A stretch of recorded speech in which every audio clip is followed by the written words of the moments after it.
मुझे सत्ता में आना होता तो गहलोत और पायलट दोनों मेरे पीछे भाग रहे थे।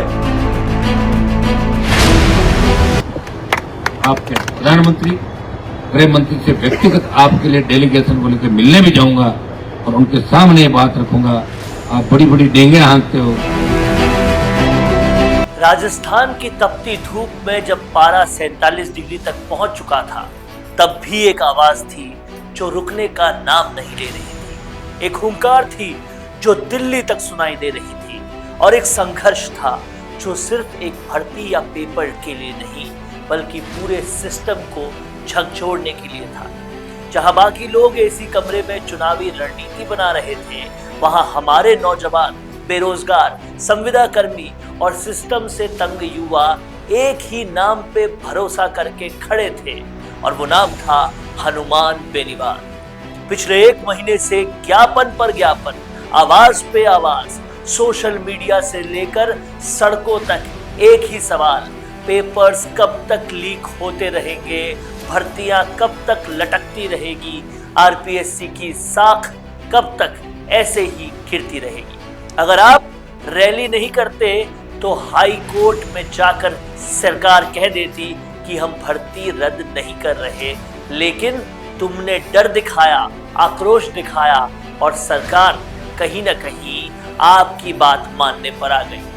डूंगरपुर से, धौलपुर से, बाड़मेर से, करौली से, बिना किसी साधन के, सिर्फ एक विश्वास पर कि अगर कोई हमारे लिए लड़ेगा तो वो हनुमान बेनीवाल ही है। ये रैली सिर्फ भीड़ नहीं थी, वो संदेश था।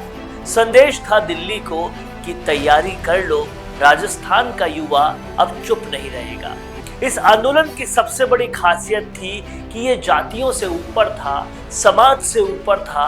ये था सिर्फ और सिर्फ सम्मान और हक की लड़ाई। जब बजरी माफिया से लड़ना था, तब भी नागौर का सांसद खड़ा था।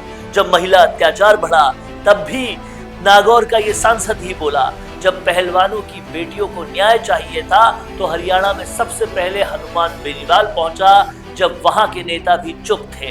लेकिन दूसरी तरफ जब देश का युवा तप रहा था, तो हमारे नेता के सारे लोग के बच्चे विदेशों में घूम रहे थे, टूर पे थे, गोवा, पोर्ट ब्लेयर, आइसलैंड में मौज कर रहे थे। और वहां क्या बोला गया? आप राजस्थान से हो। वहां की कुछ नेत्रियां तो बहुत ही हंगामा करके गई थी। उस अपमान का जवाब हनुमान बेनीवाल ने दिया। जब राजस्थान के संस्कारी नेता आएंगे जो देश को सिर पे उठा के दिखाएंगे, धरना खत्म नहीं हुआ था, बस स्थगित था। और 14 तारीख से फिर वही जमीन, वही जुनून, वही लड़ाई शुरू हुई, क्योंकि अब कोई समझौता नहीं होगा।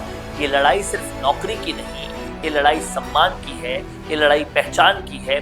और जब तक अंतिम युवा न्याय ना पाले, तब तक ये लड़ाई रुकेगी नहीं। राजस्थान का युवा अब सिर्फ दिखेगा नहीं, अब वो हर अन्याय के खिलाफ लड़ेगा भी। सिर्फ देखना उनका काम नहीं है।